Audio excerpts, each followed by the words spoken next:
The jeweler set my late wife's ring under the magnifying glass, tilting it gently beneath the overhead light. Margaret had worn that ring for 39 years.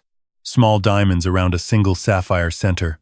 Nothing flashy, nothing expensive by today's standards. But she had loved it the way she loved everything quietly and completely. I was having it resized and cleaned so I could give it to my son at the family gathering the next evening. He had mentioned more than once that his wife admired it. I thought it would be a gesture of trust, of letting go, of saying that I understood his life had moved forward, even though mine had slowed down considerably since Margaret passed. My phone buzzed against the glass counter. I didn't recognize the number. No area code I knew. I almost ignored it. I get spam texts, the way most men my age get unsolicited mail, but something made me open it. Just a single line. No greeting. No name at the end. Don't sign anything at tomorrow's meeting. They're not who you think they are. Please. I stood there, under the humming lights of that jewelry shop in Nashville for a long moment, reading it twice, then a third time. The jeweler was saying something about rhodium plating. I couldn't hear him. My eyes stayed on those two sentences until the words stopped making visual sense and became just shapes. I thanked the jeweler, told him I'd pick up the ring in 2 days, and walked out to the parking lot. The afternoon was warm and gray, the kind of October sky that can't decide whether it wants to rain. I sat in my truck and looked at that number for a long time before I called it back. It rang 4 times. I was about to hang up when someone answered but didn't speak. I could hear breathing, then the sound of a door closing somewhere, like whoever it was had just stepped into a private space. "Who is this?" I said. Silence for another few seconds. Then, "Mr. Haines, I wasn't sure you'd call back." I didn't recognize the voice right away. It had been 5 years, and people's voices change when they've had a hard stretch of years. But something in the cadence, something in the careful formality of Mr. Haines, pulled at a thread in my memory. "Raymond?" I said. A breath.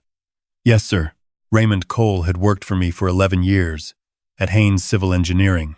He was one of the best project managers I had ever employed, detail-oriented and steady under pressure, the kind of man who caught errors before they became problems.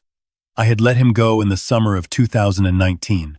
The economy had turned, 2 contracts fell through in the same quarter, and I had to make cuts I didn't want to make.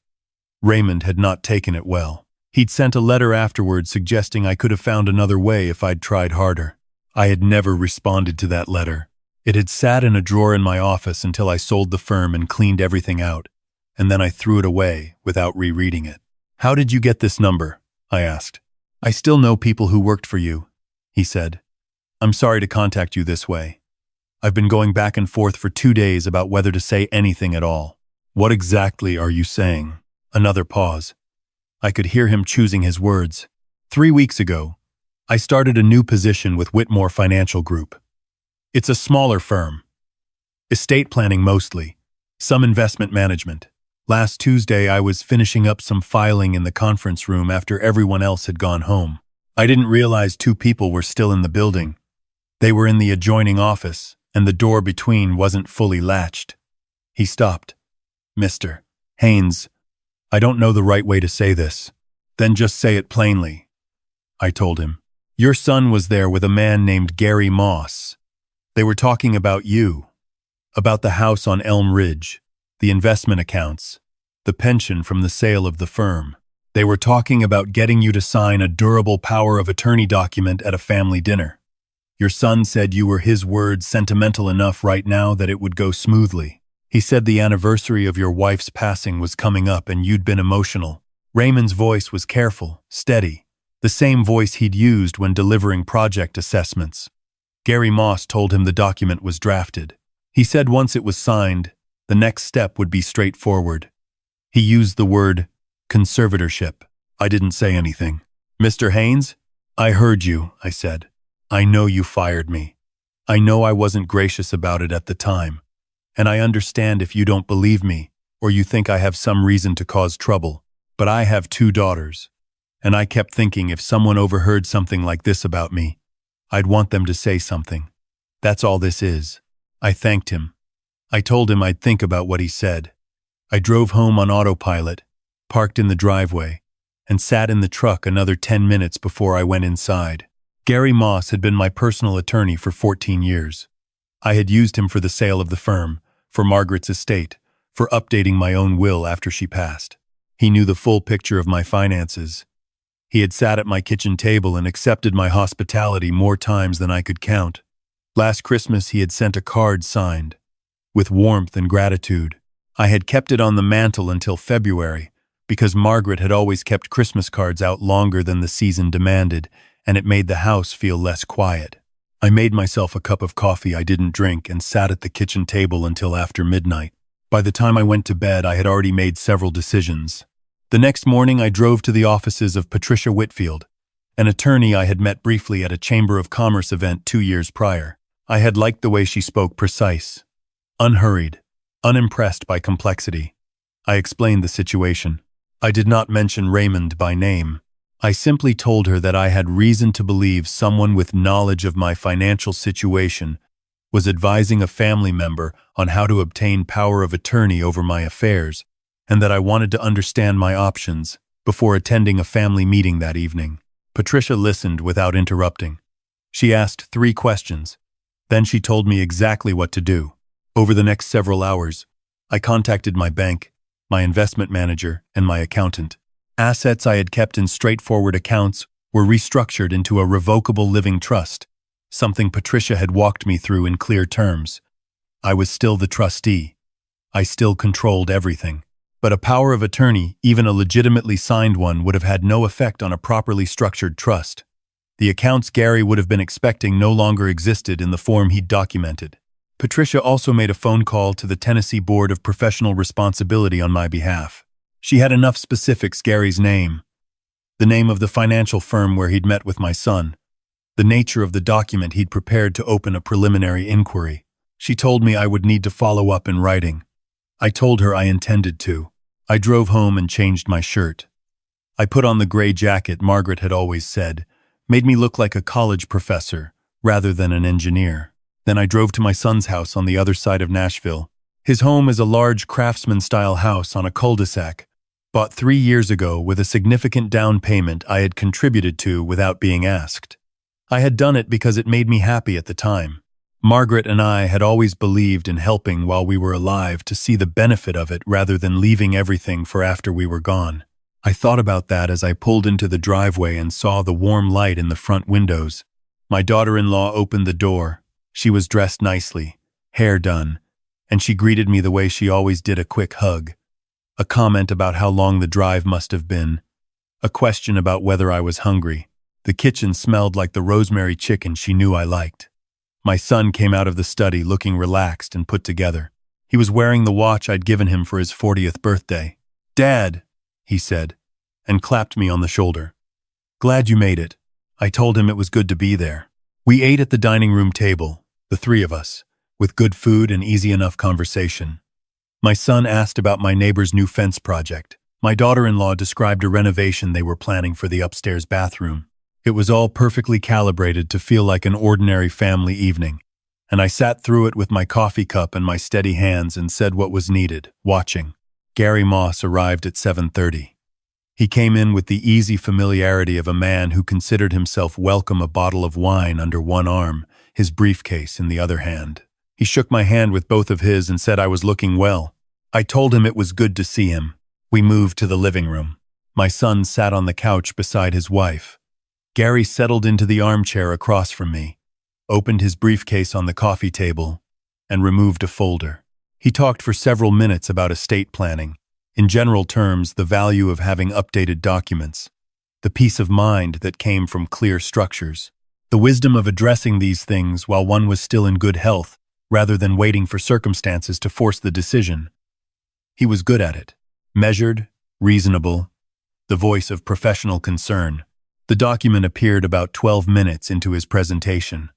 He slid it across the coffee table toward me, with a pen laid across the top. "This is just a durable power of attorney," he said. "Standard language. It gives Derek authority to manage financial matters if you're ever incapacitated. Something every man your age should have in place." I looked at the document. Then I looked at my son. He was watching me with an expression I recognized, the careful neutrality of a person trying very hard not to appear to want something. "Gary," I said. "Who prepared this?" "I did," he said. "On your behalf." "Whose behalf?" I asked. He adjusted slightly. "In your interest. As your attorney." "When did we discuss this?" A pause.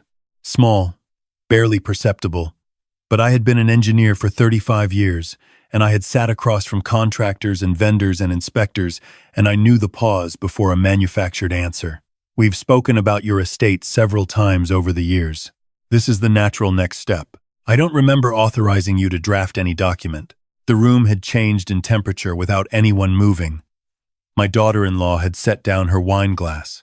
My son leaned forward slightly with his elbows on his knees. "Dad," my son said, "it's just paperwork. It protects you." "Does it?" I said.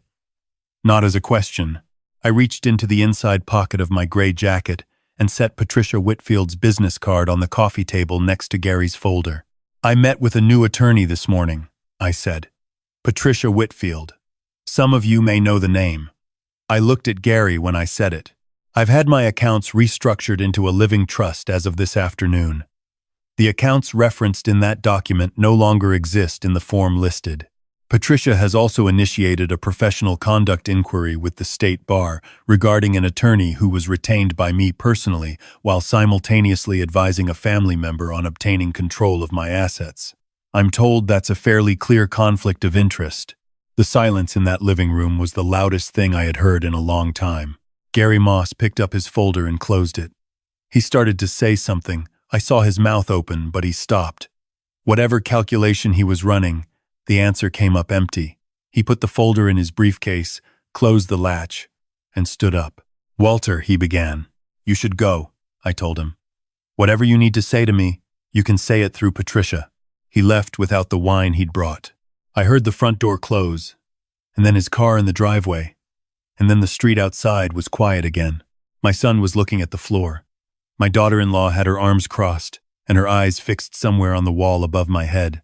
I was not angry the way I had expected to be. Sometime in the long night before, the anger had moved through me and left something harder and quieter in its place. A kind of clear-eyed steadiness.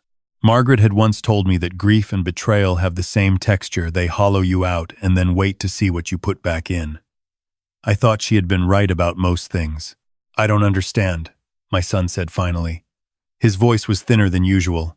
"I think you do," I said. He looked up at me and I could see him calculating whether to try to explain, to rephrase, to find some angle that made what had just been sitting on that coffee table into something other than what it was. I watched him search for it and not find it. "I've been thinking about your mother's ring," I said. "I was going to give it to you this weekend. I'd had it cleaned. I thought it was something that should pass to your family while I was still here to give it." I looked at the two of them. "I've changed my mind about that." My daughter-in-law's expression shifted. Something that was not quite remorse, not quite shame, but something adjacent to both. "I'm going to leave now," I said. "I'm not going to spend the night in anger, and I'm not going to turn this into something longer than it needs to be this evening. Gary will be dealing with his own consequences. The documents he filed on your behalf will be addressed through proper channels. If either of you wants to have an honest conversation with me, not through attorneys, not through paperwork, just two people sitting down, my door is open." I picked up my jacket from the arm of the chair and stood. "Dad," my son started. "I love you," I said. "That part hasn't changed. But I'm not confused about what happened here." I drove home in the dark with the radio off, down the long stretch of I-65 with the Nashville skyline shrinking behind me. The anger had gone, but the hurt was still present. Something like a low-grade ache in the chest, the kind of thing you breathe around rather than through. I thought about the drive home I used to make when Margaret was still alive, how I would see the kitchen light on from the end of the street, and something in me would release a tension I hadn't known I was carrying all day. That light had been off for 2 years now. I turned it on when I got home anyway. I sat at the kitchen table with a glass of water and my phone, and I did something I had been thinking about all afternoon. There is a veterans housing initiative based out of Franklin, Tennessee, run by a retired Army chaplain named James Holbrook, who I had met once through a mutual acquaintance.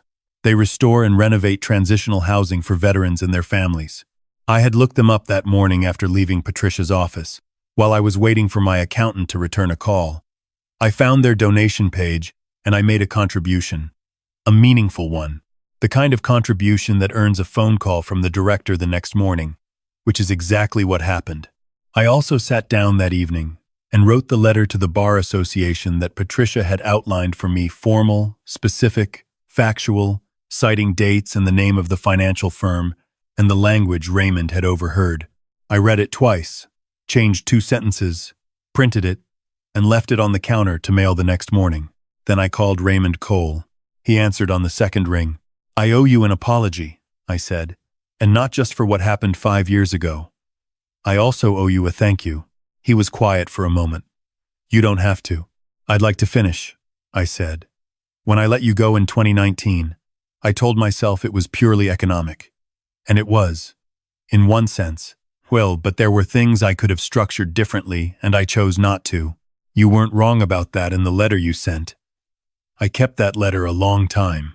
I should have said something sooner." Raymond didn't say anything immediately. I heard a television in the background, children's voices, the sound of an ordinary evening in a house that still had people filling it up. "How did it go tonight?" he asked. "About the way you'd expect," I told him. "Some things ended.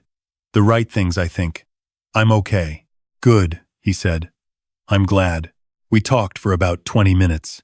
I learned he had 2 daughters, 9 and 12, and a wife who taught middle school science in Murfreesboro. He had gone back for a project management certification after the layoff and found his way into financial operations, which was how he'd ended up at the firm where he'd overheard that conversation.